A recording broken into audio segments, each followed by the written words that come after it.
ఉండే దేవ మానవులహరా వేదికల మీద కూర్చోండి.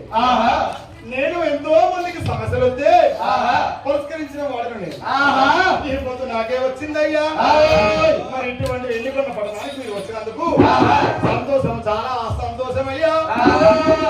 అయ్యా మరి బ్రహ్మదేవుడు విష్ణుదేవుడు మాత్రము ఆ శివాశంకరుని దగ్గరికి చేరబోయి గనక శ్రీరామ హానుభావ మృత్యుంజయ శివాశంకర ఆపదేవి కలిగింది, నీకు శాపదేవి కలిగింది.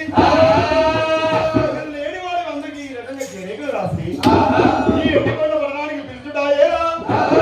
దానికి కారణం ఏమిటో అందరికి తెలివయ్యా. నువ్వు ఏమి చెప్తావు అని దేవతలు ఎదురు చూస్తున్నారు. నీ మామ దక్షిణాపతి కూడా వచ్చి ఎదురు చూస్తూ ఉన్నాడు అని ఆ మామ దక్షిణాపతి దగ్గర పిలిచినాడు. మామ దక్షిణాపతి, నువ్వు ఏదో పట్టణం లోపల కనుక మరి నీకు ఒక సమయం లోపల, ఒక కాలం లోపల ఇటువంటి చిన్న ఒక మాట నీకు చెప్తాను. ఇటువంటి పంచాలు నీవు ఏ విధంగా అయితే మరి నీవు పరిష్కరిస్తావు.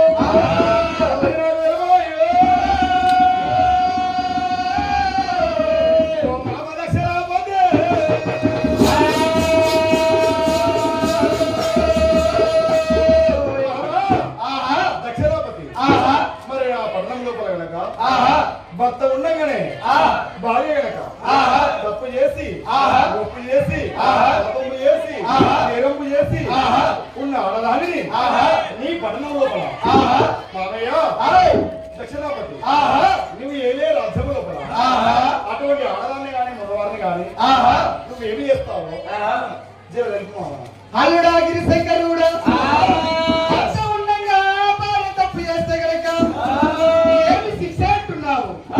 ఈ సృష్టిలో గనక ఆ యొక్క భర్త తప్పు చేస్తే గనక భార్యకు ఏమి శిక్ష అయ్యాలి? ఏమి తప్పు చేశారయ్యా? ఎవరు చేశారు అనేసరికి కరుడు గిరిశంకరుడు ఆ యొక్క భర్త ఉండగా ఎడల భార్య తప్పు చేస్తే గనక ఆ యొక్క కష్టము వేర్చి